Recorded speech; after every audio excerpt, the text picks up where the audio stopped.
C'est l'histoire d'un rêve de gosse devenu réalité. Près de 45 000 km à parcourir en solitaire, sans escale et sans assistance.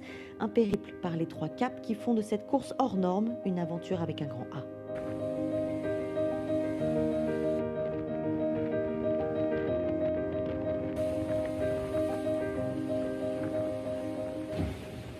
Another slap in my face a bit, but I will never give up. When it was rough for a while, and then it turns like this, c'est la récompense.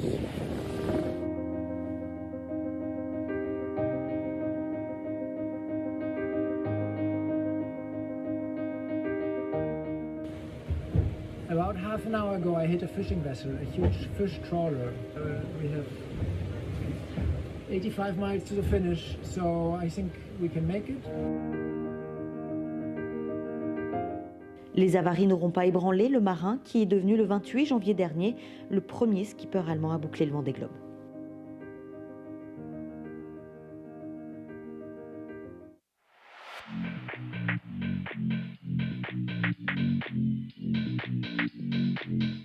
Direction Auckland, en Nouvelle-Zélande, où s'est déroulée la 36e America's Cup. À bord des AC-75, des bijoux de technologie de 75 pieds à foil, les régatis ont flirté avec les 50 nœuds de vitesse.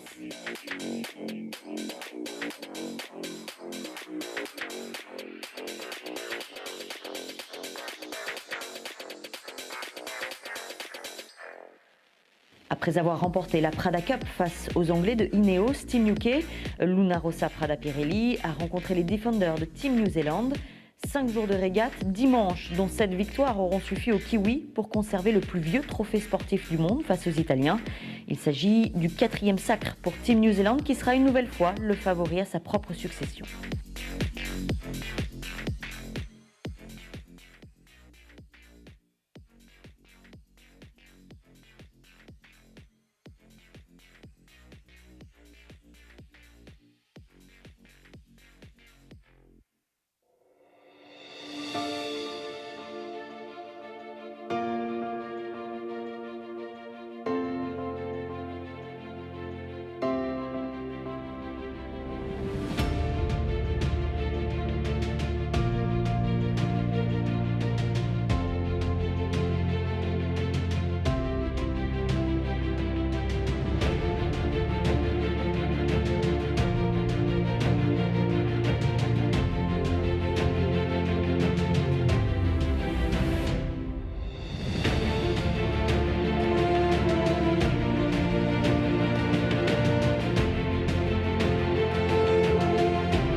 Healthy oceans are vital for humanity.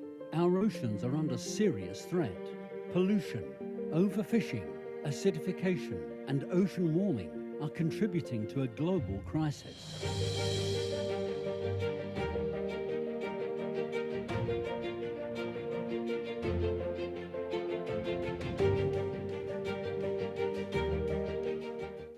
yachting industry too feels a responsibility to contribute to marine conservation. The Yacht Club De Monaco and Credit Suisse have joined forces to come up with a rating for superyachts based on their emissions. After all, only things that are measured can be improved. The Superyacht Eco Association C Index is a simple, easy-to-use, transparent rating system. It measures the ecological impact of operating a superyacht, calculated with a robust, scientifically based and technically validated method. The C Index has been launched in response to strong demand from many superyacht owners. As drivers have changed, they want to move towards a more climate-friendly future. We invite you to join us in this pioneering exercise and realize our vision of making it the global industry standard.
Fog, still fog, everywhere fog. It's so wet. And I'm just coming out here to be visible in light because inside it's already dark. And the days are so incredibly short. I mean, that has been amazing in the south. I have been around fog all day today. It has never been more light than this, really.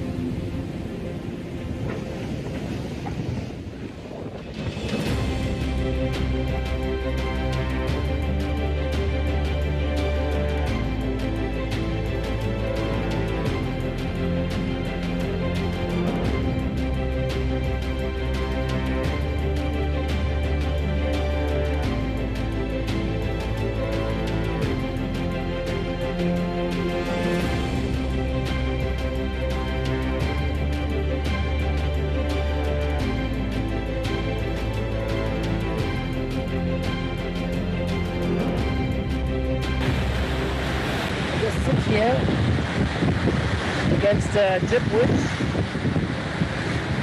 and I listened to a podcast that all my friends and partners and sponsors made.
Fog, still fog everywhere, fog. It's so wet. And I'm just coming out here to be visible in light because inside it's already dark. And the days are so incredibly short. I mean, that has been amazing in the south. I have been around fog all day today. It has never been more light than this, really.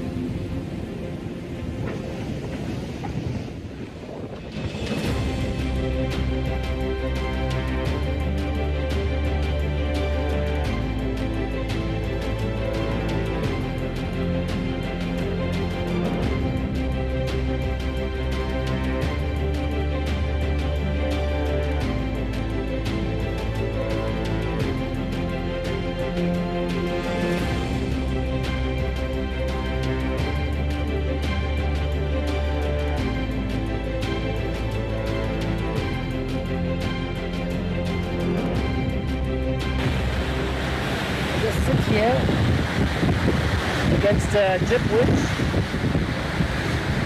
and I listened to a podcast that all my friends and partners and sponsors made.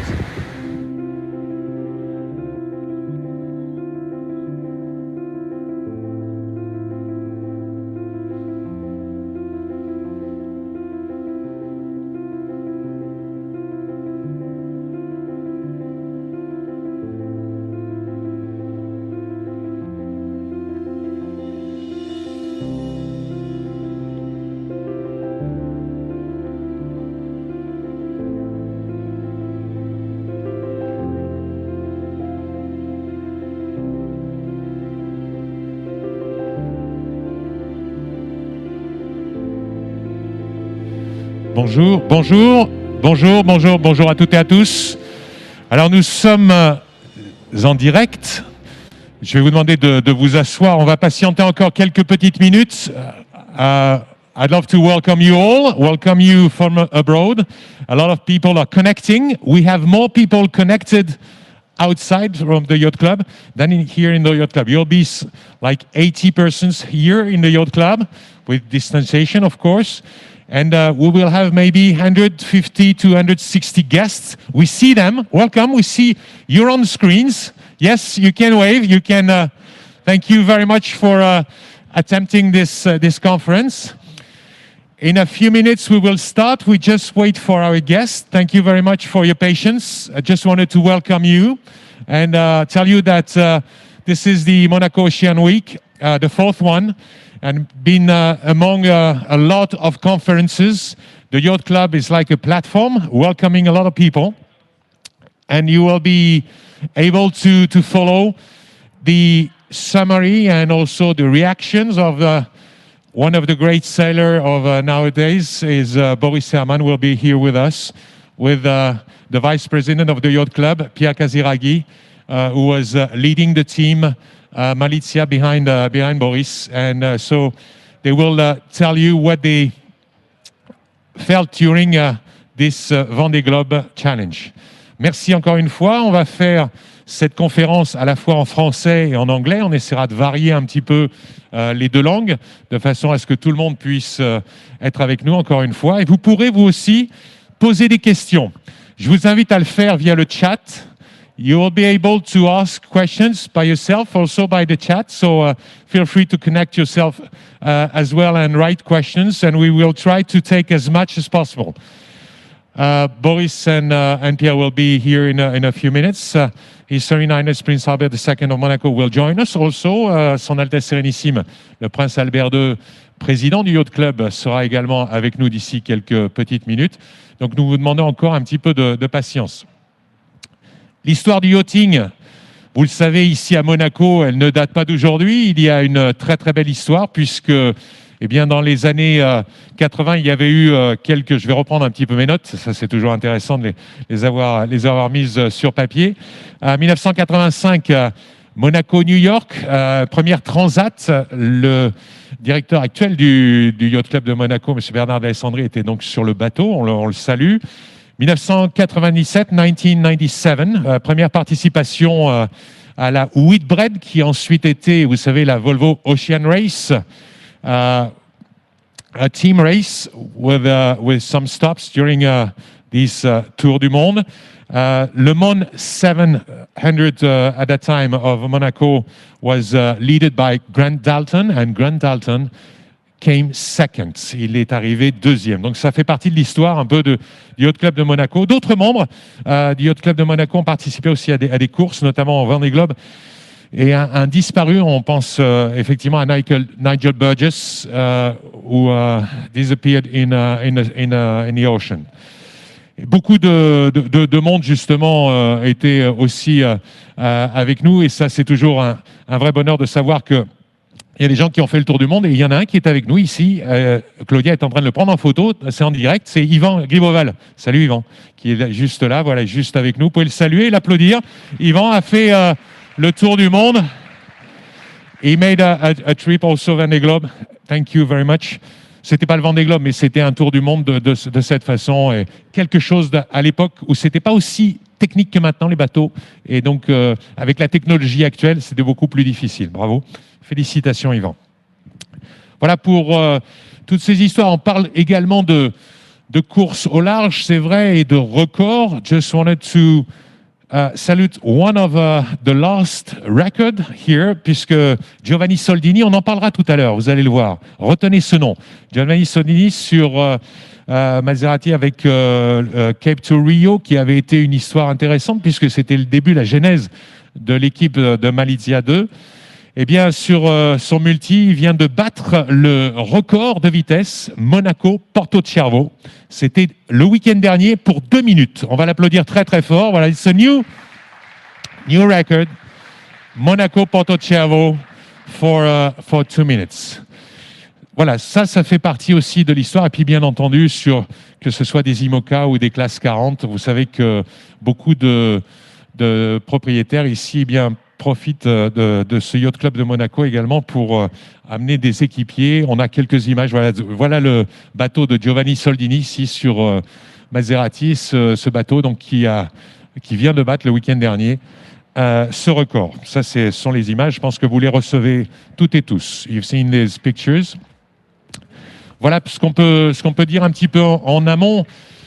Je meuble, hein, c'est le cas de le dire, c'est ce qu'on est en train de dire. C'est pas ramé, mais c'est juste continuer de discuter avec vous. Et Monaco-Saint-Tropez, il l'a fait dans l'autre sens aussi, revenu. Mais ça, c'est pour l'instant officieux, mais c'est également une très très belle course avec 2 heures 55 minutes et 45 secondes. Voilà, les records sont faits pour être battus. On parlera justement avec Boris de son retour du Cap Horn sur les Sables d'Olonne pour terminer ce Vendée Globe. When he made the Atlantic climbing after the Vendée Globe, at the end of the Vendée Globe, and he made a big speedway with Malizia, with his boat. We will be talking also of technical data that he gained during the Vendée Globe. He was also taking a lot of information, sort of that's from these oceans, especially to see for the acidity of these oceans, a lot of informations, and he will give us a few of these informations. A lot of them are connected now, are compiled by the scientists, and they're also being studied because, you know, a lot of things are changing in our world, in this world, and we have to preserve this world. We have to do a lot of things. Il faut faire beaucoup de choses. On en a parlé tout au long de cette semaine, cette Monaco Ocean Week, notamment. Il y avait une belle conférence sur les énergies du futur qui vont permettre bien de préserver cette planète. Voilà. Je ne reviens pas là-dessus. Vous retrouverez un petit peu toutes ces informations. Beaucoup de ces conférences sont également à retrouver sur le site. Feel free to see again what we had as conferences this week. They are very interesting. Et puis, reparler aussi des 15 ans de la Fondation Prince Albert II qui aura lieu donc début mai. Ici, au mois de juillet, eh bien, nous aurons également encore une superbe semaine qui sera à suivre auprès du Yacht Club. Ce sera du 6 au 10 juillet. Donc, beaucoup de dates, beaucoup de moments intéressants et d'événements qui se passent ici à Monaco. Vous savez que cette semaine, Monaco Ocean Week était également sous le patronage justement de la Fondation Prince Albert II et du gouvernement monégasque également qui ont soutenu cette initiative, et ça fait donne énormément d'informations dans le monde entier. Le Yacht Club de Monaco, encore une fois, se veut être une plateforme pour permettre de vous donner la parole, de vous donner également un maximum d'informations, et c'est pour ça donc on est assez fiers ici de vous recevoir. 80 personnes, je le disais. Bienvenue à celles et ceux qui nous rejoignent. Welcome to those who are joining us during this session. We will start in not long from now avec nos deux invités. Boris Herrmann, on reviendra bien entendu en détail sur ce qu'il a fait avec une position tout au long de la course qui n'a pas arrêté d'évoluer. Il a même été troisième avec la compensation du temps qu'il avait regagné pour avoir secouru. Vous savez, l'un des équipiers est tombé en mer. Eh bien, il était à la remontée de l'équateur sur le retour, pas loin d'être en tête. Il termine 5e, ce qui était aussi l'un des objectifs qu'il avait, Boris. Premier Allemand a terminé ce Vendée Globe et puis a participé au Vendée Globe. Il y avait aussi Isabelle Joschke, qui est franco-allemande, qui était dans la course et donc qui a participé elle aussi à cette première course. Beaucoup de femmes ont participé au Vendée Globe. Ça, c'est 2021, c'est excellent. Et c'est une excellente 2020-2021, c'était une excellente initiative. Et on espère que dans les 4 ans qui vont venir entre maintenant, et puis la prochain Vendée Globe, il y aura encore plus de candidatures féminines pour justement participer à cette course.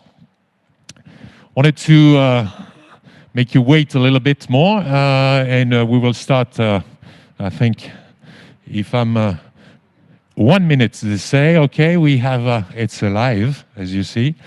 This is not recorded. Et donc, on va débuter dans une petite minute cette conférence. Nos invités sont en train de nous rejoindre. Voilà, vous êtes nombreux de plus en plus sur les écrans. Encore une fois, merci d'être avec nous. Voilà, on vous voit bien. Thank you very much for attempting this conference.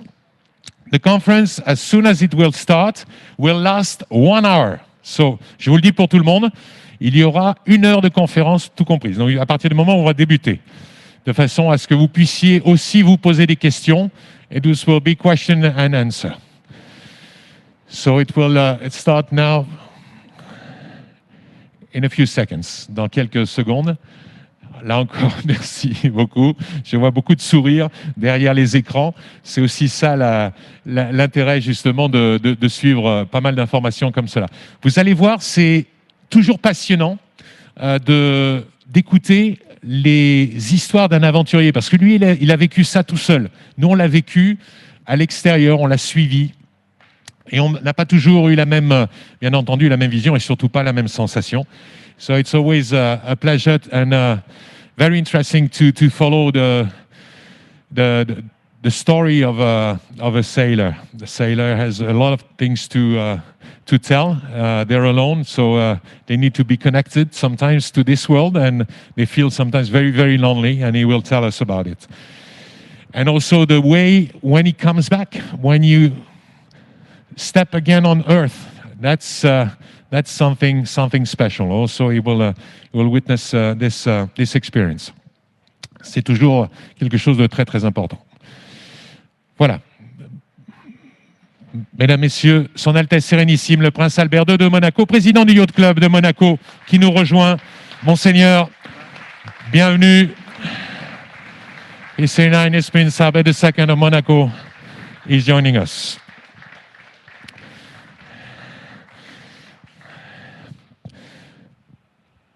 Merci, Monseigneur, d'être avec nous. Again, may you be seated. Thank you very much. Merci à toutes et à tous. Et nous allons tout de suite accueillir, je voudrais encore une fois saluer tous ceux qui nous ont rejoints sur les écrans. Merci à toutes et à tous d'être avec nous. Voici le vice-président du Yacht Club de Monaco, qui était donc le patron de l'équipe derrière Boris, monsieur Pierre Casiraghi, qui nous rejoint. Merci Pierre. Et le 5e du Vendée Globe 2020-2021, Boris Herrmann.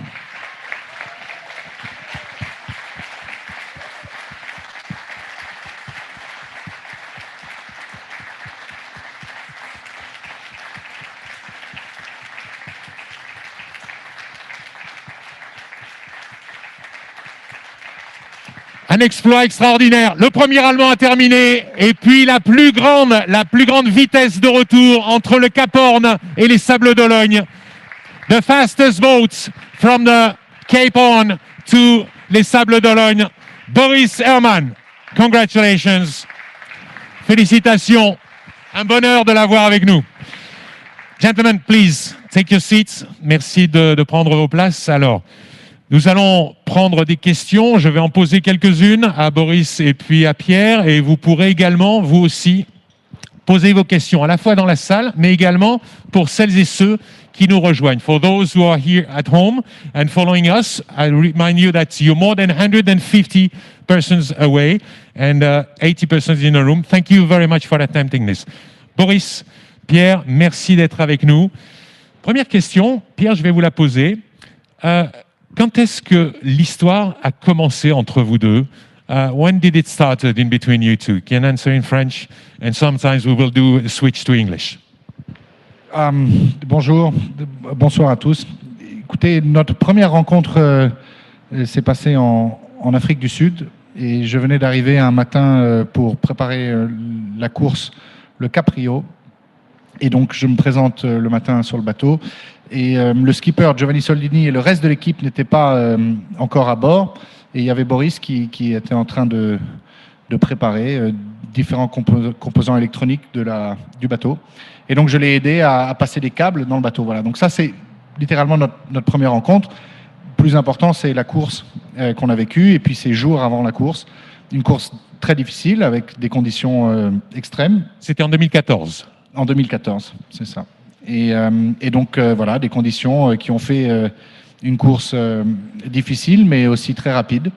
Et je crois qu'on a encore le record de l'Atlantique Sud en monocoque depuis 2014. Donc, ça tient. Donc, c'était rapide. Et voilà. Et ensuite, une arrivée à Rio et quelques jours avec l'équipage pour profiter et se reposer. Et donc, c'est le début de notre amitié. On est resté en contact après cette course. Et on a fait d'autres courses ensemble. Et voilà, donc de très beaux souvenirs. Boris, same question, but in English maybe. How did it match in between you two? What pleased you in the personality of Pierre when you started to have this friendship? Well, I don't know if you can say something precisely on a friendship. We had this affection, Right. an affection. We had fun together on the boat, sailing across. And I didn't know who was Pierre. I didn't know Monaco, anything. I was just the skipper. It was like 40 degrees in Cape Town, and the skipper Giovanni Soldini. Well, I was working to replace this cable, which takes quite long. You have to crawl through the entire boat. And he said just, this is Pierre, he can help you. And I said, okay, fine, Pierre, please go inside, do the cable and the bilge and all this. And Pierre said, okay, I go. 2 or 3 hours later, he came out completely sweaty inside the boat. It must have been 50 degrees. And this was this kind of, really on the boat, this is a great thing. It's always very natural to be together. And it was like that, it stayed like that. And we invited each other on different sailing trips that we had planned each our end. Pierre had done a TP52 regatta here, Palermo, Monaco, and invited me to come. And then there was this Kiel week, and we did together a Kiel week 2014. And that's when Pierre said to a journalist, not first to me, but to a journalist, they interviewed him, I remember, like it was yesterday, Deutsche Welle, they interview him, what do you do? He said, yeah, I'm here also with Boris and so on, and there's this dream of the Vendée Globe, and if I can do anything for it, I think it's a cool dream, and would be nice if we could help in any way or do it together or something. It started like this, and you've been sailing together several times, having also some good success. There is a Fastnet, I remember, if you can tell about this. Yeah, we had. It's never so fun to just list all the races, but we had a lot of fun first of all, and when you manage to have fun and success, then it's the best time you can have and the best races, and we were lucky enough to manage both and the Fastnet was, of course, a memorable event. It was the first race we were doing on this boat. We had little training. Boris, of course, had more and more experience. But for me, it was discovering the boat, and we had a great result. And we ended, third, and which is still the best result of the team. And it's moments you never forget. And we pushed hard and we got compliments from Jean-Pierre Dick, which arrived second, I think, and he was amazed by our performance, and we arrived 20 minutes after him, and I always remember the message he sent us right after the race and said, I never thought you two guys would be here pushing me behind me, the old experienced, one of the best IMOCA sailors since the class exists, and there we were pushing him to the line, so that was an amazing success for us and a good memory.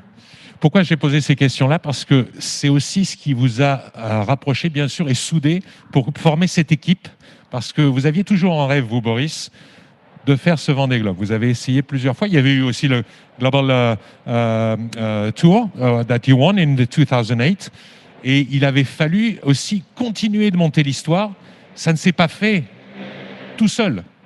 Donc c'est pour ça que cette complicité que vous avez eue tous les deux, elle vous a permis d'être au départ au Sable d'Olonne l'année dernière. Pas que ça, on était déjà 2016 au départ du Vendée Globe et le travail commençait beaucoup plus tôt, 2014.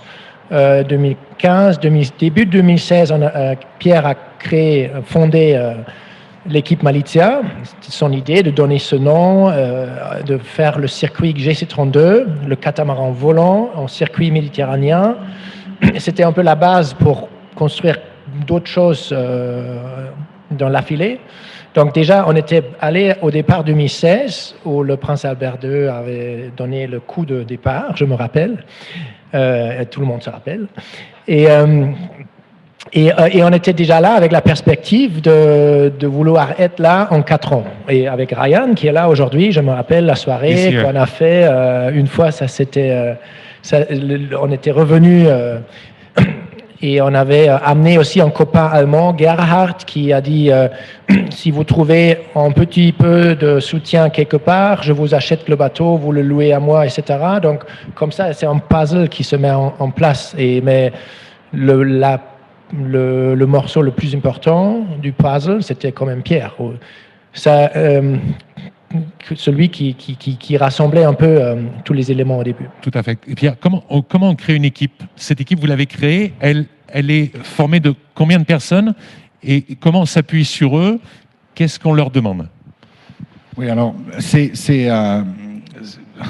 déjà, on parle d'une longue période. Donc, l'équipe, elle évolue dans le temps et nous aussi. Et il faut comprendre que, évidemment, c'est tout un processus qui est complexe. C'est un vrai puzzle, comme dit Boris. Et c'est un puzzle où on n'a pas le manuel, on apprend en même temps. Donc l'équipe, elle évolue en fonction de la période. Mais voilà, on est entre 4 et 8 personnes.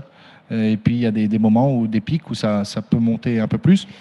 Mais on a travaillé avec plein de bénévoles, plein d'amis, plein de personnes du club qui nous ont aidés. Il y a des gars de la section sportive qui sont venus sur leur temps libre pour nous aider sur les départs des courses. Donc voilà, c'était pour nous, je pense, l'objectif, c'était de réunir les membres de l'équipe autour d'un esprit.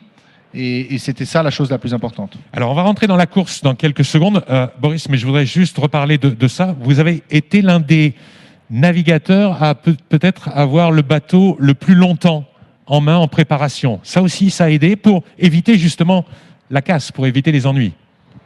Oui, absolument. C'est un sport mécanique, c'est un sport pratique, avec toute la théorie qui existe aujourd'hui dans les ordinateurs pour dessiner les bateaux, pour améliorer les choses. Quand même, à la fin, c'est toi le bateau face aux éléments, là, pendant 3 mois. Et il n'y a rien d'autre que la pratique pour vraiment assurer que tout élément fonctionne. Et donc, le soutien du Yacht Club nous a permis, dès le début, d'être là, de naviguer et d'accumuler de l'expérience avec le bateau. Et on a eu plein de problèmes le long de la route, des petites ou des grands problèmes, des problèmes électroniques ou les voiles ou la coque. Et on a pu tout régler ces problèmes le long le chemin. Et comme ça faisait que le Vendée Globe, jusqu'à quelques heures de l'arrivée, le bateau était impeccable. Moi, je veux juste rajouter quelque chose. Il faut vraiment bien imaginer que Boris navigue. Oui, on participe ensemble, on manage l'équipe ensemble, mais Boris fait un travail derrière qui est pas un travail de skipper, mais qui est un travail qui est un panel énorme. Donc des budgets, au choix des architectes, des matériaux, des équipes, des équipiers, comment on déplace le bateau, la logistique. Et donc derrière, Boris a accumulé une expérience, je pense, parce qu'on avait une équipe qui était peut-être réduite, petite, mais donc il a dû tout faire. Il y a beaucoup de skippers du Vendée Globe qui montent sur le bateau est prêt, règlent le bateau, descendent et prennent le départ. Oui. Boris a passé 6 ans à gérer beaucoup d'aspects qui ne sont pas directement liés à la course.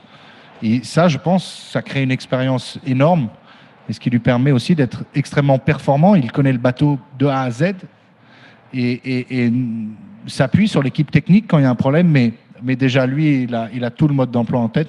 Et ça, c'est un avantage exceptionnel, je pense, un gros travail, mais un avantage à la fin, pendant la course. Considérable. Boris, just tell us, because you've been dreaming of doing this Vendée Globe. Now I want you to share with us the feeling to start this race. The first part, going down to Cape Town, to le plus loin possible. How was it? In English, yeah? Yes. I was maybe being a bit naive. I thought, when we are at the start line, this will be the biggest victory possible. Because many years, not all my life, but since I was a teenager, I dreamt of this, and I had always kind of wished to arrive there. And then I thought, once we have managed that, then the rest will be easy. It's just the Vendée Globe to do. I remember sitting with Pierre in the office one day a couple of years before, and we said, okay, we have to do all this. So it's like 18 capes to go around, like understanding how to make the boat faster, putting new foils, finding more partners. It's always also about the budget and finding team members and do this and that. There's so many capes to do, qualify for the Vendée Globe. And then I always thought, okay, then it's only the 3 capes left: Cape of Good Hope, Cape Lewin, and Cape Horn. But it was harder than I expected. I thought because of all these miles that we had done on the boat, it would be a bit more a pleasure and a joy more often, which it is sometimes. Sometimes it is the case, but it was it was tougher than I expected. Yeah, and how does it feel? On the day of the start, it felt like a victory for me. Great, we're here. We have won a boat that could be on the podium. We have done our homework, and I felt really comfortable to leave. It started pretty well. The first, you were 8th, I think, going down to the Atlantic, and almost all the time in the top 10, huh? Yeah, the Vendée Globe is also a little bit an elimination. Because there were 33 boats at the beginning. 33 at the start line. The Vendée Globe is an elimination game also. So the thing was really to make sure we're not any one of those that get eliminated. That's already, if you're 8th in your head, you're 4th, because there are some of these boats are really new. They haven't tested so much. There was a little bit of statistics. This could also be assumed like an okay position. I always said top 10 would be great to finish. My secret dream was top 5th, kind of anticipating that some of the new boats will maybe drop out along the way. Yes, it's just looking at some questions. We will take some questions. Is this from the public? Yes, this is from the public abroad. They said, thank you very much for sharing that with us. Great to see you, Boris. Congratulations. There's a lot of congratulations. Some wants to see what's next for 21-22, but we'll talk about this later. So we have some questions coming. And if you feel like you want to ask any question, feel free to do it. We have microphones also for you here in the room. Pierre, quand il part, vous êtes aussi excité que lui, j'imagine, à le voir partir, à voir justement cette première partie de course.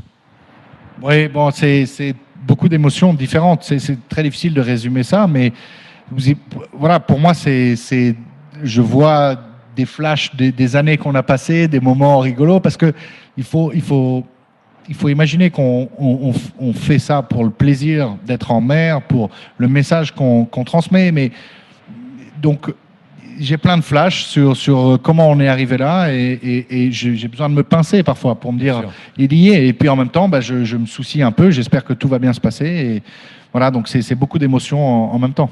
Les vacations, c'était Boris qui les prenait, c'est-à-dire que c'est lui qui vous appelait. Comment vous faisiez pour... Oui, voilà, j'essayais de ne pas le déranger. Je pouvais imaginer dans quelle situation il était. Et parfois, c'est pas facile, on n'a pas le temps. Parfois, le téléphone, même s'il est juste à 1,5 mètre de vous, c'est un effort considérable pour aller le chercher. Pour lui, bien sûr. Pour lui, bien sûr. Mais bon, j'ai vécu ça moi-même, donc... voilà, chaque mouvement est peut-être épuisant, et parfois on essaie de se reposer, donc je voulais évidemment pas, je savais que c'était à lui de me dire quand il avait un moment, parce que parfois on a un petit moment, on veut appeler ses amis, ses proches, et donc je lui envoyais des petits messages, et puis quand il avait le temps, on s'appelait en vidéo. Voilà, c'est fantastique, c'est, je pense, le premier Vendée Globe où on a pu faire ça, et on pouvait se parler en se voyant, et c'était encore des émotions. Boris, what happened in the first part? Tell us, what were the key moments of this first part of the race? Yeah, the first key moment was the start itself. We had fog, so the start got delayed during the day, which is the first time in the history of the Vendée Globe. So we leave quite late in the afternoon into a first dark night with the cold front arriving.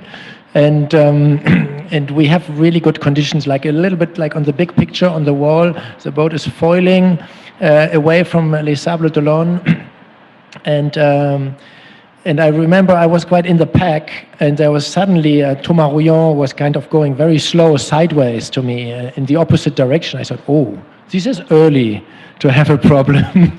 At the end, I found out that one of his sails unfurled itself a little bit, so he had to unroll the sail entirely and roll it back in. In that night, we had a big cold front, and the cold front always means that the wind shifts, and you have another wave pattern, a wave direction maybe going right at you, so you're really slamming through the waves. And that's limiting our speed, because we slam, the impact of the boat, it can be so heavy that it can damage the boat. And I was sailing quite close to Alex Thompson, to Hugo Boss, and we were exchanging a little bit. We were the same speed and quite close, and we were talking on the VHF, and he was telling me, he measures the deflection of the hull with fiber optics. So he would exact dose the speed to not go above certain safety factors in his hull. So him and us, we both went through the first night, but not all did. Like Charal, they broke a lot of structure in the boat in the first night, had to turn back. They joined the race later, which was really courageous to do that. And another boat, Occitane, they also broke equipment in their mast. So it is already after 17 hours of racing to have this test. That's quite intense. And after that, more normal sailing conditions, light wind also. Like 24 hours later, I was completely stopped. It was flapping sails, and another 2 days later, we were in a hurricane. So it was quite an intense start. We had a tropical storm. Hurricane is not the right term. A tropical storm called Theta, which was there. We had the choice to either go really through the middle, which means big sea state again, which only Alex Thompson did that. And most other boats did like a detour around it. I did a tiny little detour. You see a little kink in my track to avoid the worst sea state. And I was on the phone with him again. We're good friends, and I asked him how was it in Theta, and he said, "I won't tell to the public, but he had like a huge knockdown and big problems, and almost. I mean, this is really what the race is about. You judge at any minute how far you can push, and how much you can afford to lose in the competition. But of course, the limit is there where you break something, and you define that every 15 minutes you redefine this level and go a little bit faster, a little bit slower."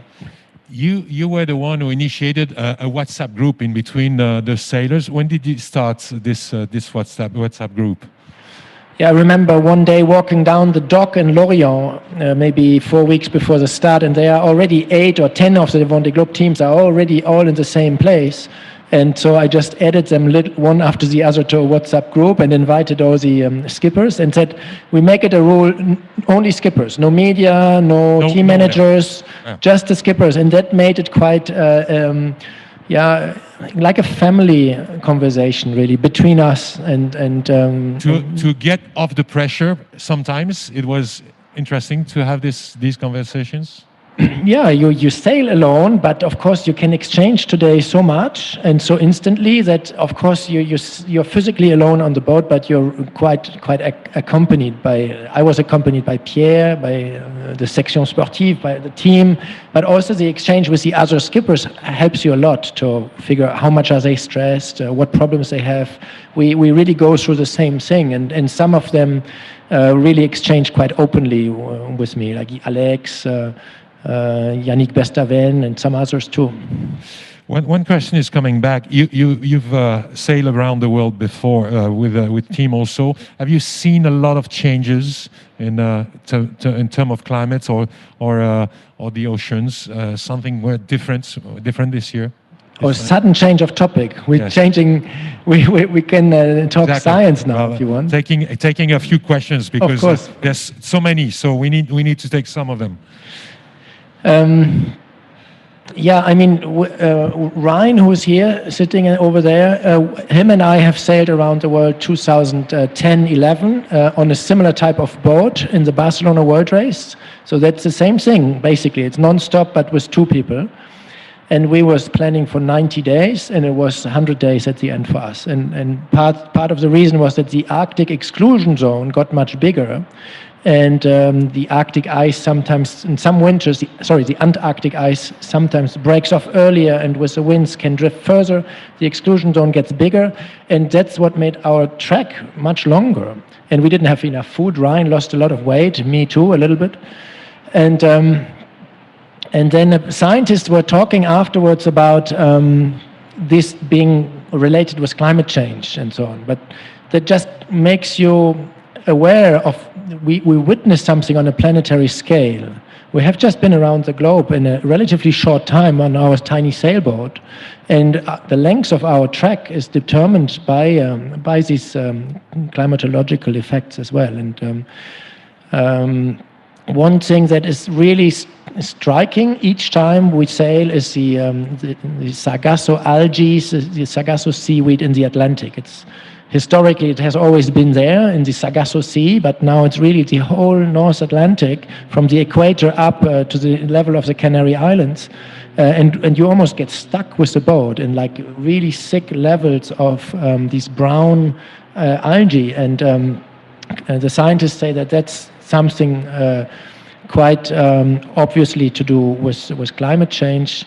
But the biggest change is the change we don't see, is the increase of temperature and acidification, the uptake of CO2 in the oceans. That we don't see. So that what I observe, what I witness, has a certain limit. That's why we have put a laboratory on board. You all together with the team, you were collecting informations. Pierre, c'était aussi l'idée de ce Vendée Globe. Hein? Yes, oui, pardon, moi je fais français.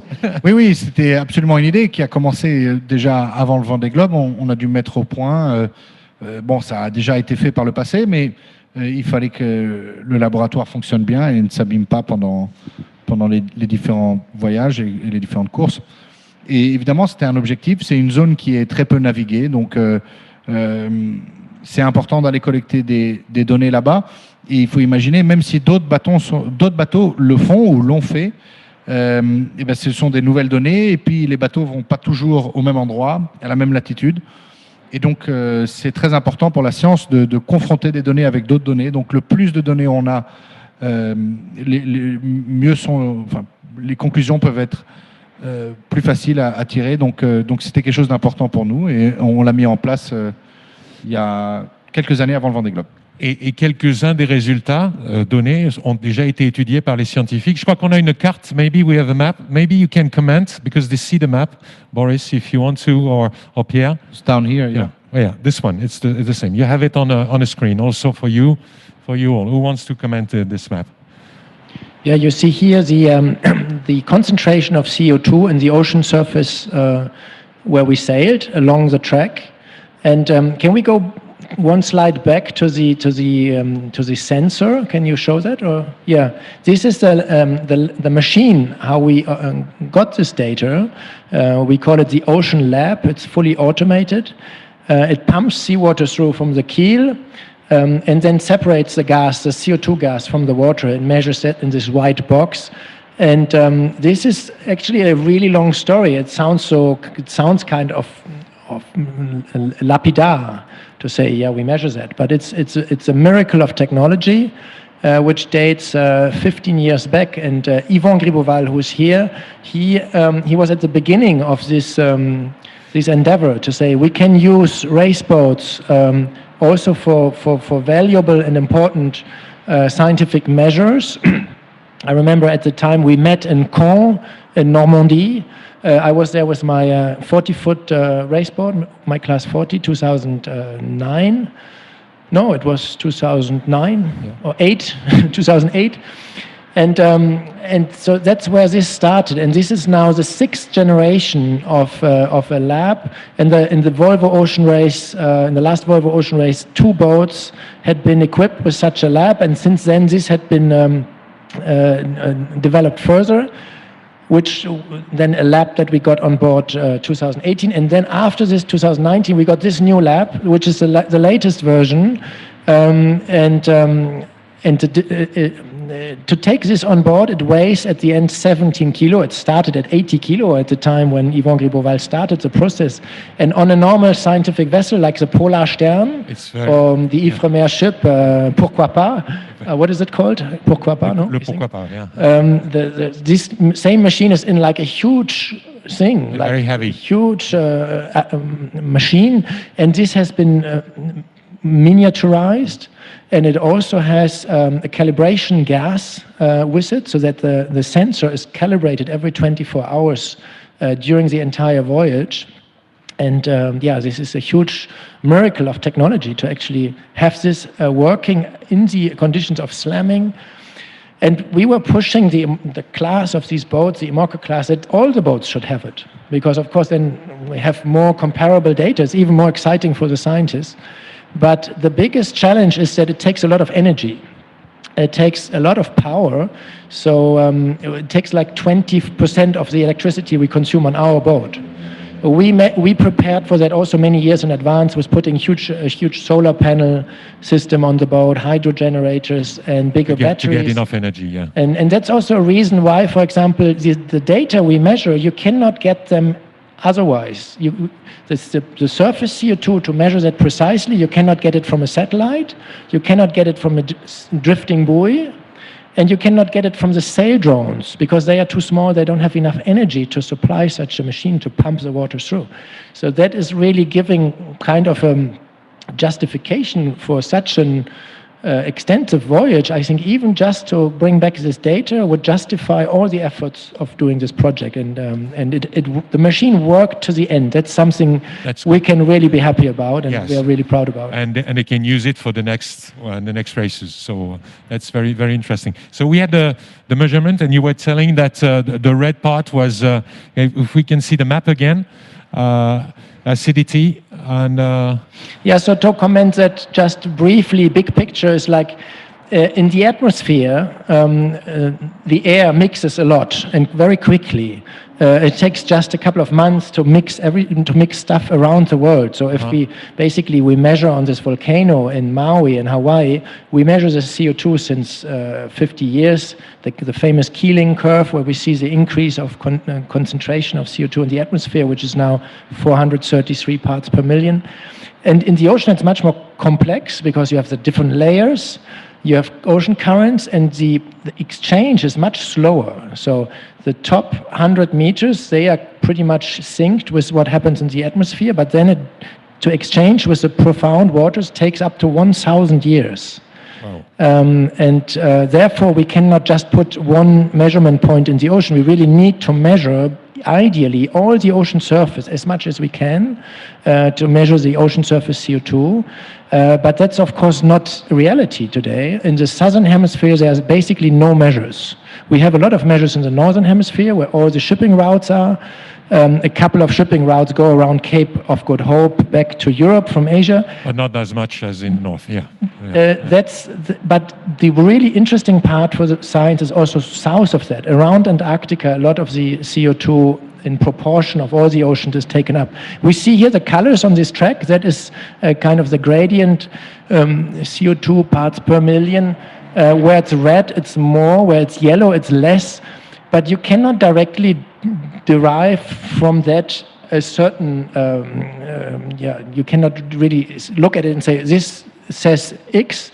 What you would need to do is, like in a region offshore Brazil, for example, where the seasons don't have so much impact between winter and summer, the temperature is relatively steady. There you could say, how was the value there 30 years ago? So that's, for example, a quick check we can do. And we see there 30 years ago, we were at 320 parts per million. Now we measure there 430. So that's an immediate confirmation of course, the CO2 concentration in the oceans increase. But the scientists go much further. They have accurate models for the Southern Ocean. Where exactly is the climatological frontiers between Antarctic and the other climate zones, and what happens, where does the CO2 go in the depths, and therefore the more data they can get, the better. And thank you very much for these informations. Thank you. This is on the side of the race, and then where were I would say, the tricky parts of the race. It started with the sauvetage of Kevin Escoffier, no? After the Cape Town. We go back to the race. Yeah, a couple of mast. a couple of days before was the mast climb was a difficult challenge. Then Kevin's board broke in half. That was definitely a low point. Because you had to go. They asked you to go to his rescue.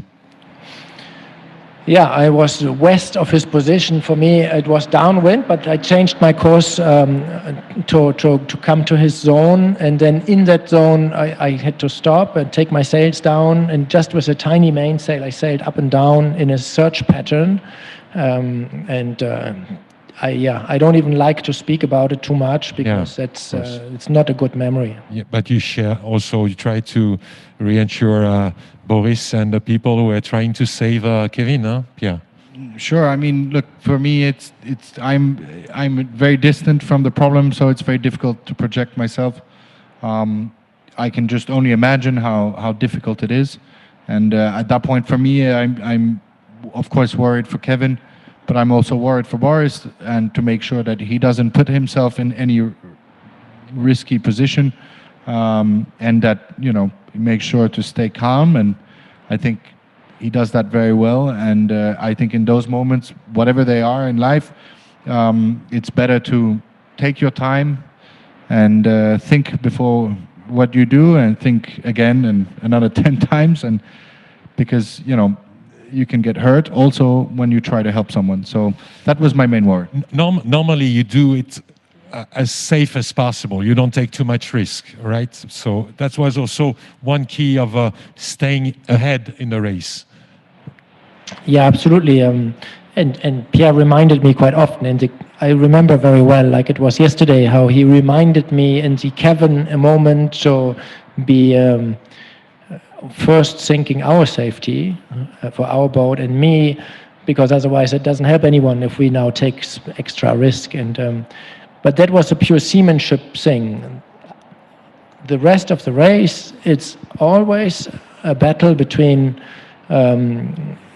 preserving the material and going faster. And this was my first Vendée Globe. It was a long story with all our partners, and for me, the priority was really to arrive. And of course, you can always push a little bit further, but in some moments I thought, luckily I didn't push further in this moment, because like day 8, I think, or day 7, I was going close to the Cape Verde Islands. There was Corum sailing next to me with Nico Troussel. We were exactly bord à bord, same conditions, and he was slightly faster, and I was at the limit of my measures.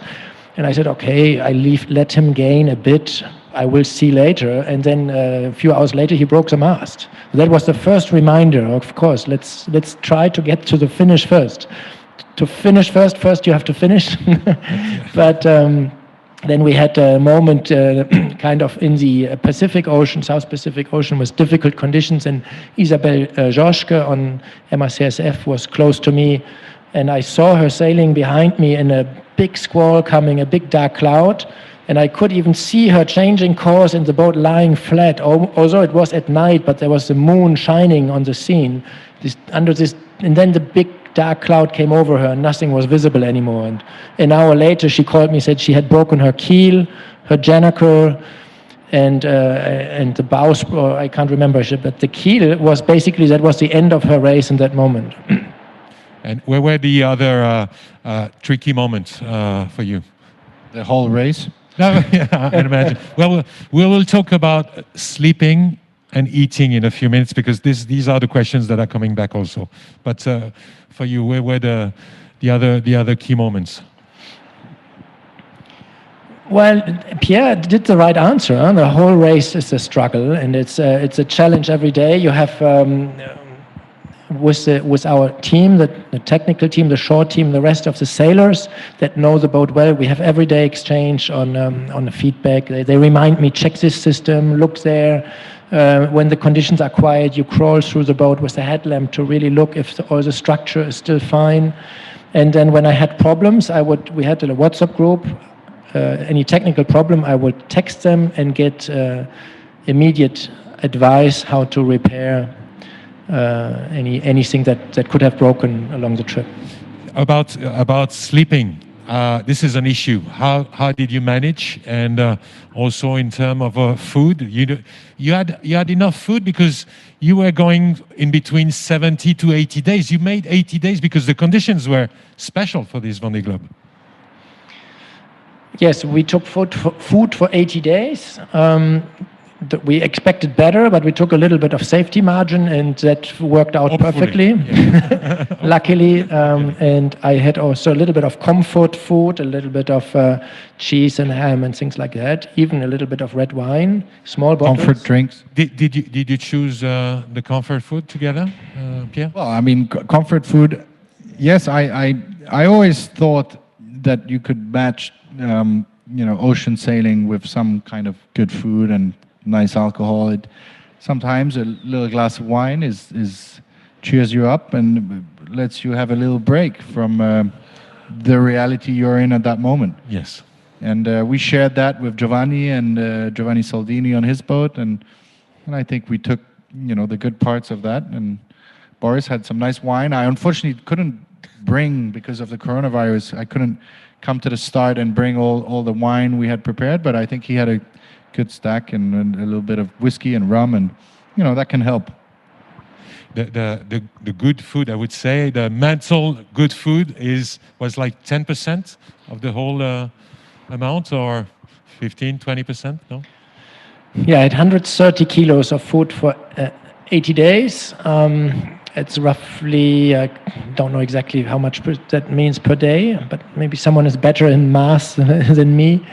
And That's not a lot. And a few kilos of this extra food. And I didn't even use it all because there were not so many moments where you could really sit down, put a piece of cheese on my little plastic plate and take the knife.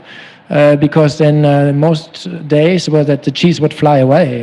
You have to hold it all, and then it's not enjoyable. So these quiet days, there were just not so many, and I came back with half of my my comfort food. Comfort food.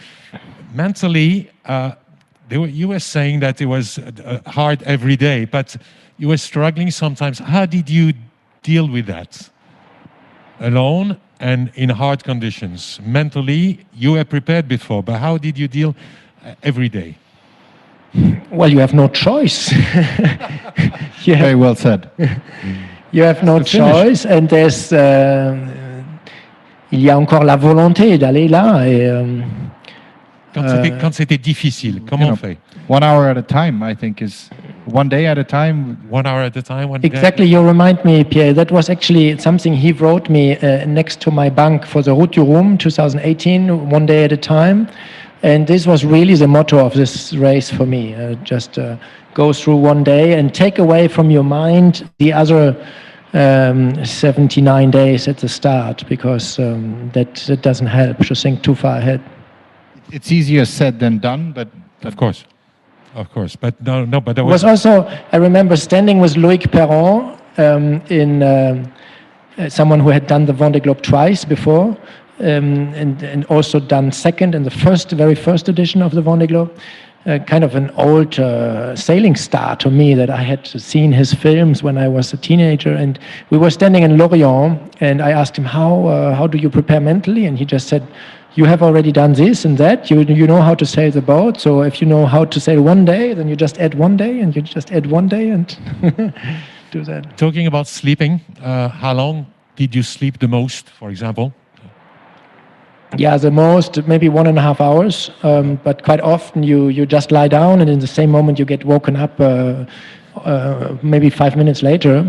You never lie down in a good position anyway, no? Exactly, yeah. So sleeping is a big word for sometimes it's just you try to relax a bit, but it's not always easy. No, and when you wanted to sleep, you programmed it, but sometimes you couldn't because the conditions needed you. Exactly, yeah, you're there for the boat, and the boat needs you, and of course then you can ease the sheet, change the course and sail slower, then you could relax, but you always debate with yourself how much more you push, and That's the main challenge of the Vendée Globe, to manage yourself from the start to the end and to never be too much sleep deprived, because that is impossible to recuperate. And you felt sometimes you couldn't recuperate, or because you've been training for that? Yeah, you can only train to a certain level, right. Of course, for this. I trained when I was younger. I had a job in Kiel where I drive around a delivery car, and at every red stoplight I tried to fall asleep instantly. It was my auto-hypnosis technique, so that cars behind me honk and wake me up, and then I go again. So this is the high school of instantaneous napping, and that really can be very helpful, I think, in general life. I'm not so trained anymore at that, but that's any moment that is there where you don't, okay, my weather models only arrive in 2 hours anyway, so I don't need to worry about the weather strategy now. I wait till the new update is there, and the boat is going okay. So okay, now I can sleep 1 hour, and so then you lie down there and all the things go through your head. Have I thought of this? Have I done this? Could that break on this? And the competitor is 200 miles further north. Maybe the sea state is better. Maybe I should change the sail and go another course. So you really have to then find a technique to switch off and get some recovery. Coming back from the Atlantic Ocean, when it started, after the Cap Horn. Le Cap Horn, c'était quoi? Vous avez ouvert quoi pour le Cap Horn? Did you open which bottle? For the Cape? No bottle, because it was a nightmare. Not your first time. It was a nightmare. It was a nightmare, the Cape Horn. The main sail. No, I had imagined Cape Horn like we did with Ryan twice. We sailed twice around the Cape Horn in beautiful conditions, seeing the best Cape Horn I had was Rhine. It was 2011 in spring. We come around, and the team of Sodebo, Thomas Coville, he has his old team trimaran. So they call us and say, "Watch out behind you! There's a big boat coming. You are too, so you have an advantage." And so we have sunset at 4:30 in the morning. It's a southern hemisphere summer, so early day start 4:30 in the morning. The sunset behind Cape Horn.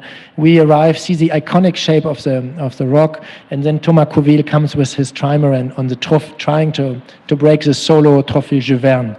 And is passing us very near, like 1 boat length, and we could feel really the energy from him to us, and then we sailed around Cape Horn, and we even went into the Chilean bays and waters because we had to repair something in the mast.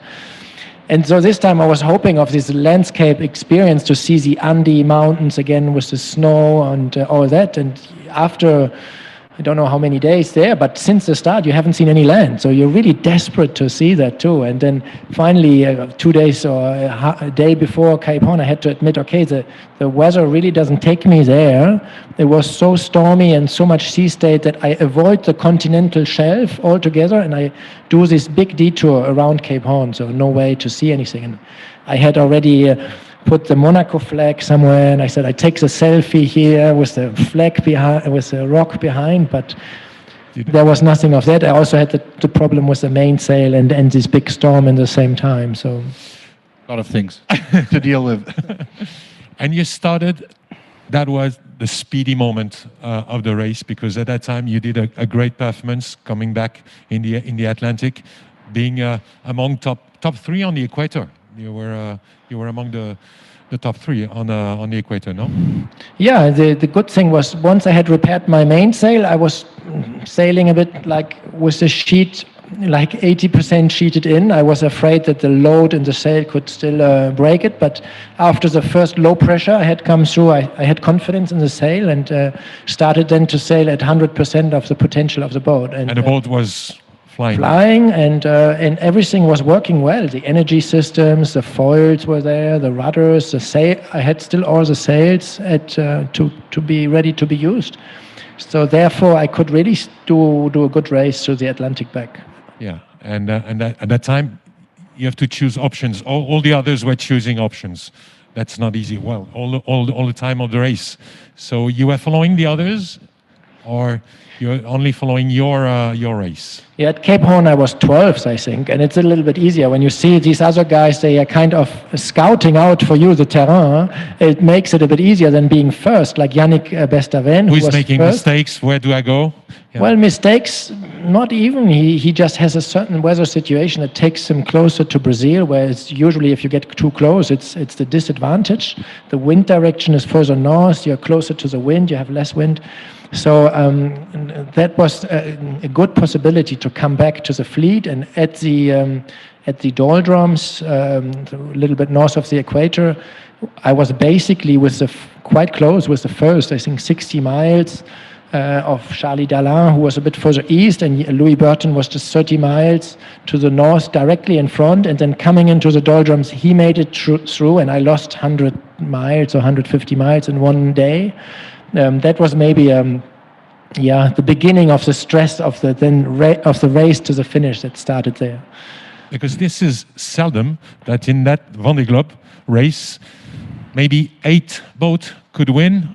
Like you were how many 1,000 miles from the rivals? Yeah, still a quarter of the trip around the world almost, yes.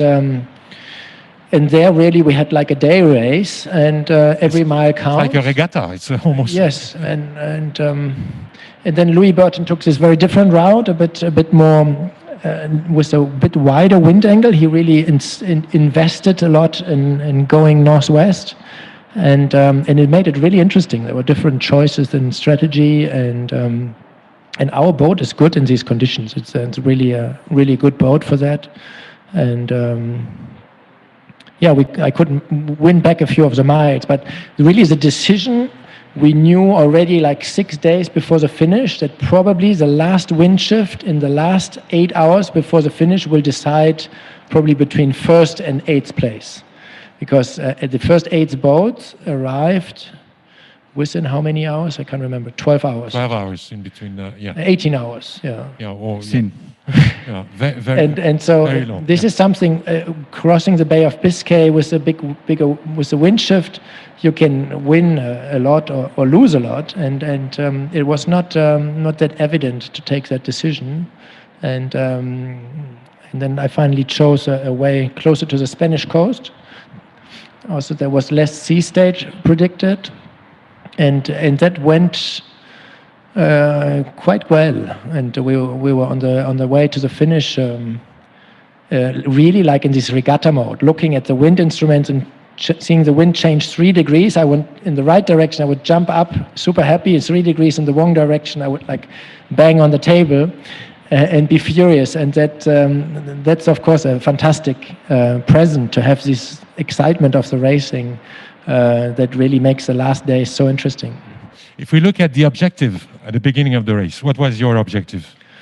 Yeah, officially I always said 10s, or my objective, I said it's 4 objectives: is to finish the race, to play a role in the race, to come back with the data, and to also animate our education challenge, or to share the adventure as well. So there were really 5 objectives, and we also agreed with Pierre, it's more than a race. It's really, the race is really 1/5 of the whole story, I think. That's important. The educational way also was very important, Pierre, because a lot of kids were following. A lot of kids in the world were following. Yeah, I think, a few years ago I think one of the moments that clicked for us was we came out of a press conference. We were, I think, still on the GC32, and then right after that we had a kids conference. And the press conference was a disaster. It was boring. The questions were completely irrelevant to what we were doing. But all of the kids had good questions.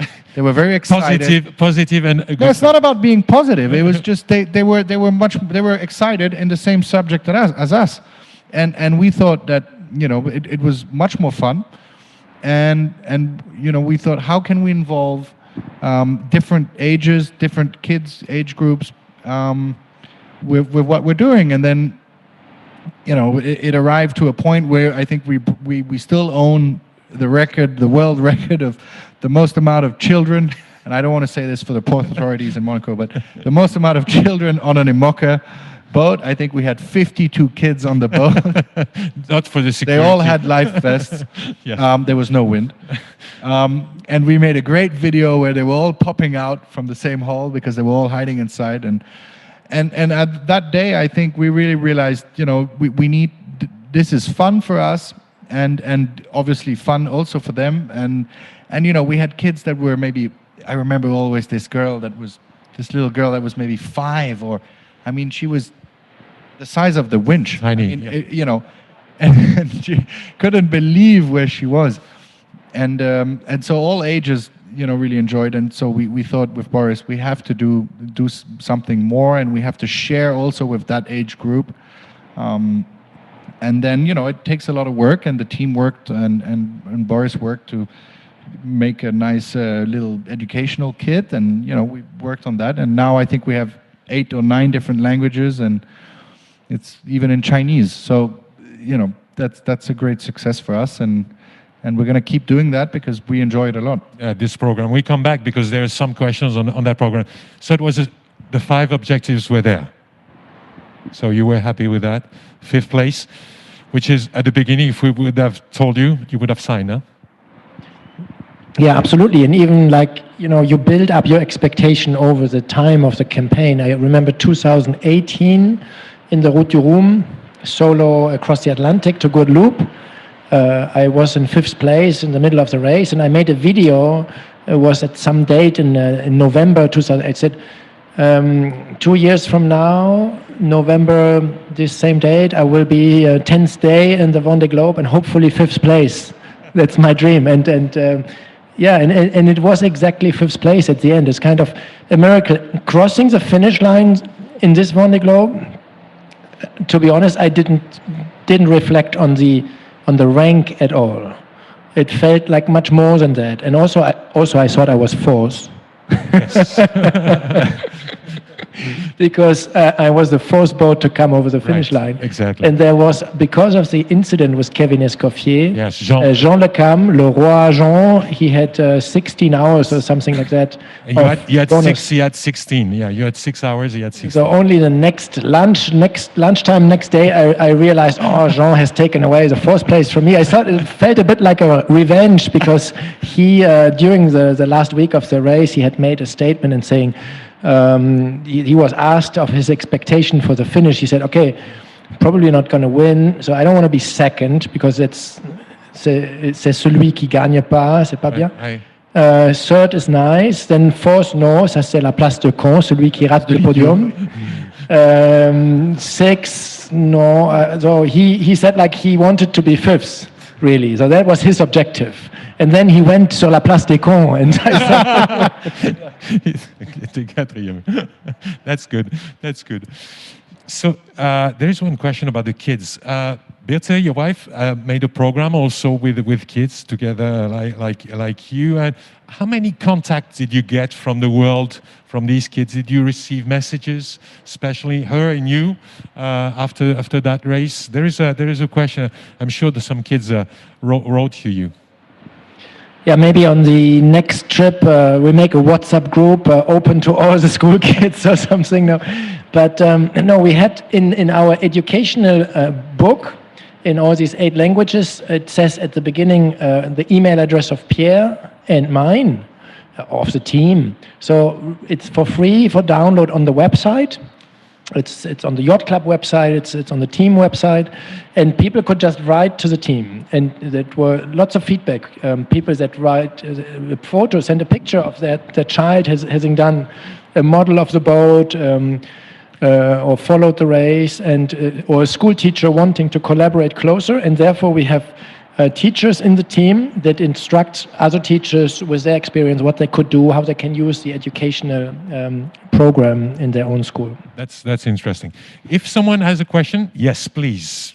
There's two questions here, one there and one here. So we have some, and we still have some here. Here, yes. There's a kid asking a question. Please. Parle fort.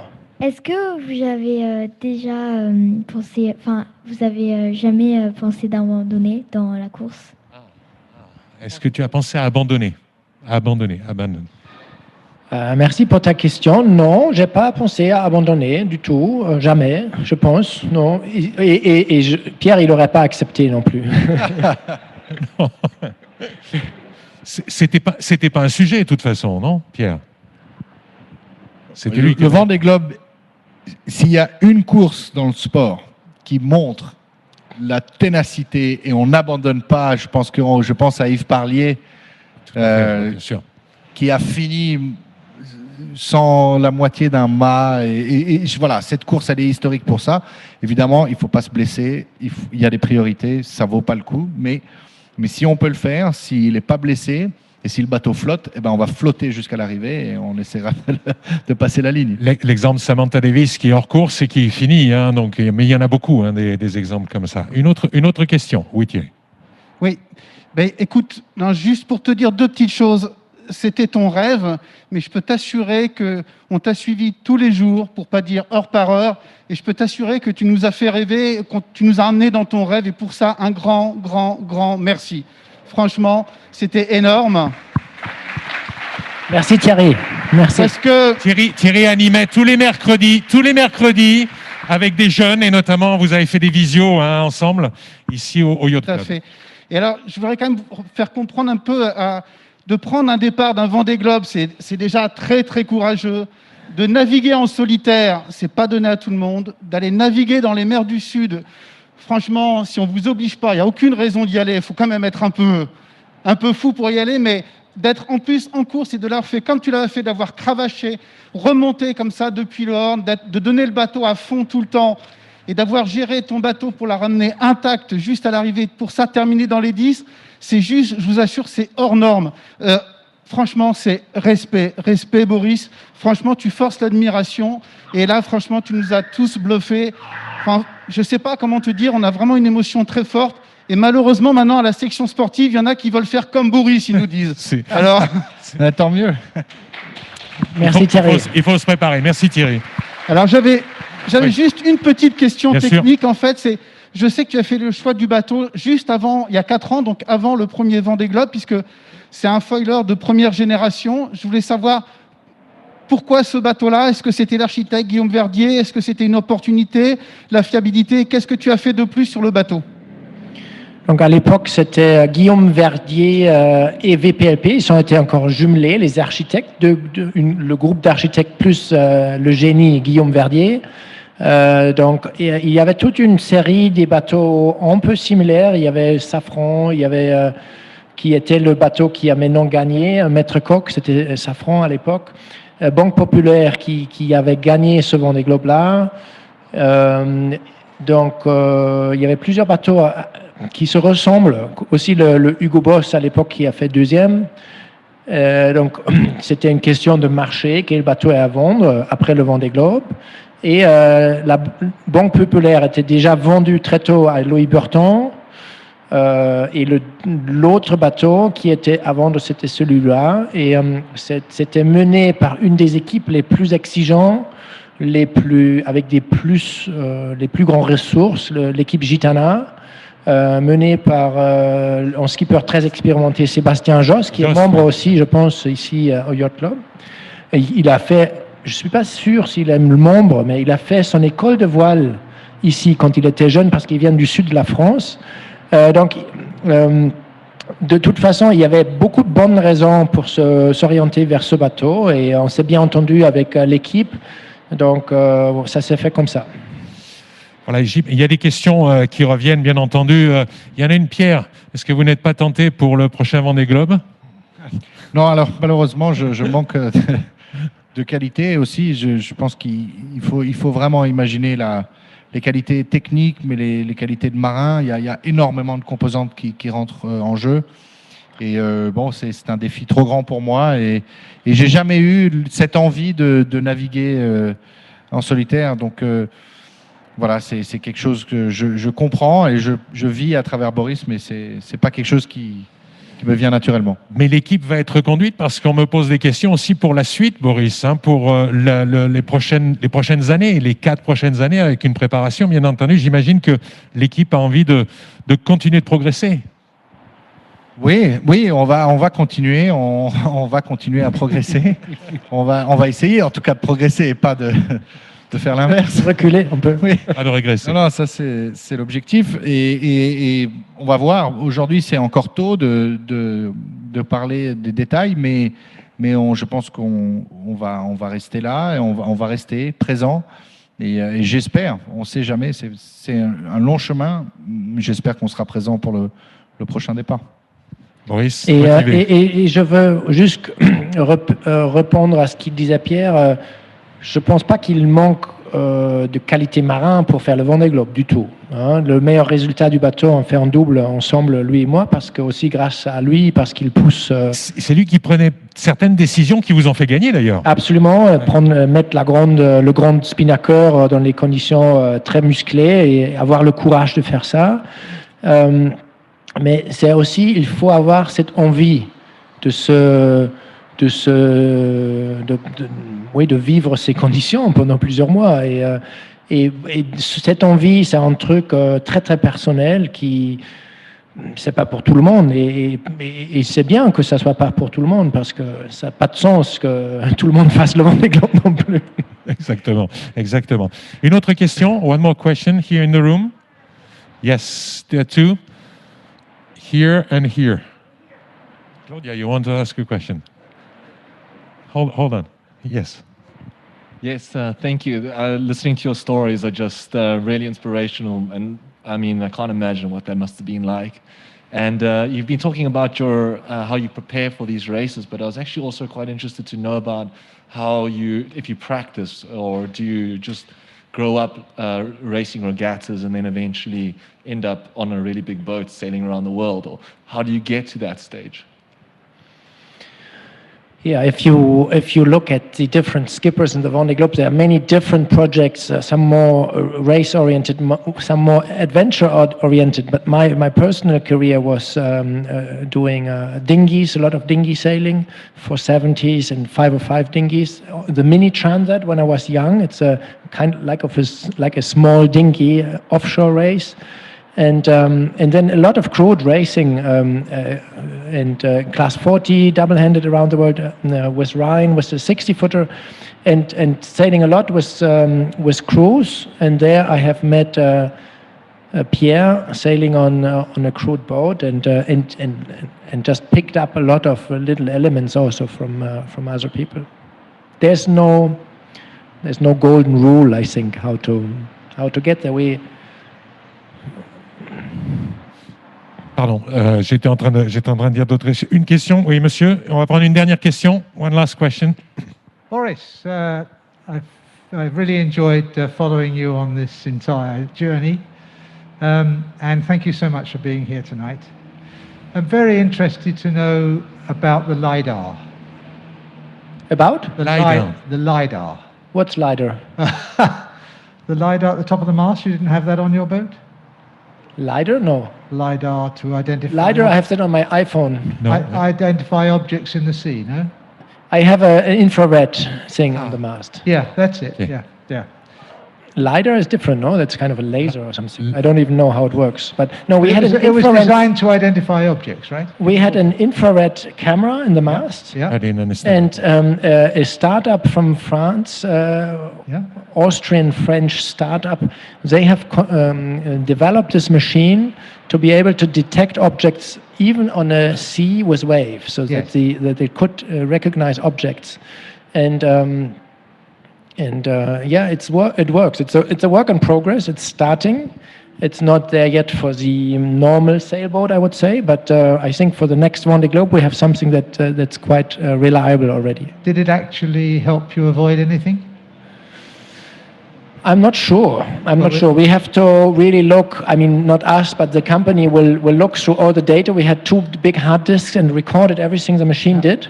Yeah. And it will be probably a year or so until we have a full debrief of what the machine actually saw during the entire race. Okay. It has limits to it because infrared cannot work very well if you have rain, for example, Yeah. or fog. So that's some of the moments where you want it the most. Exactly. And so we have pretty good radars normally, but that's learning from this Vendée Globe is we need the redundancy for our anti-collision instruments. We had all the cables in one place, and they all get damaged in the same moment.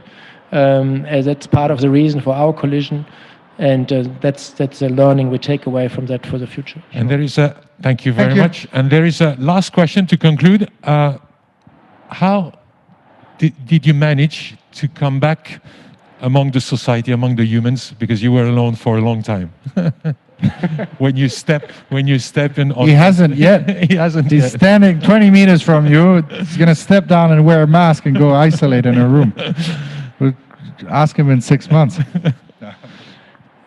Well, I mean, I'm quite lucky in a sense. I some of you may know Jean-Pierre Dick. He has done 4 Vendée Globes. It's like a series of dinghy races where you do like 4, 8, abandon 4 or something like this, a series, and you could make an average score. And he has a lot of one of the most experienced, and we happened to talk to each other after the Vendée Globe a couple of weeks ago, and I asked him, what do you do with your psychologists and mental coaches and all this? I mean, we're normally quite professionally supported in this. I asked him, what do you do to kind of come back quickly and to recover quickly and physically but mentally especially? And he said it's very simple. 4 questions. First, did your wife divorce over all this? He's still there. And then I said no. And then he said, okay, then now it's time to have a baby. I said, we already have that. Okay, fine. Because your daughter was a few months when you left. Yeah, now she's 9 months. And then he said, okay, the last thing you need to know now is to make sure you have a future, get the campaign going again, and then relax after that. You can speak to all your mental coaches as much as you want. Once it's clear how you go into the future, just get that going. And so that's what I did. We were really like 2 weeks after the arrival working with all our passion and all our energy again to set up the future. And and that gives just so much energy again. How do you feel today? Well, excited about the future, really. I feel good. I feel also that I have a deep fatigue inside of me that will probably take 8-9 months to get. That will go slowly out. And in May, I hope to be doing some holiday for the first time since many years. But in the same time, it's really our passion, this whole project, and it never really feels like going to a normal job or to do. You need to find a balance, of course, to not burn out. But I'm just driven every day. When I wake up, I just thinking about the new boat. Thank you very much, Boris, Herrmann, Pierre Casiraghi. Thank you to you two. Congratulations again, Boris. Merci.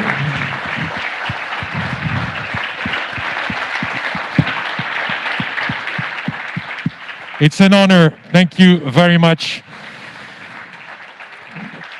To all of you all around the world, we see you. You can wave. You can applaud. We see you. We see you applauding. So thank you very much. And Boris is thanking you.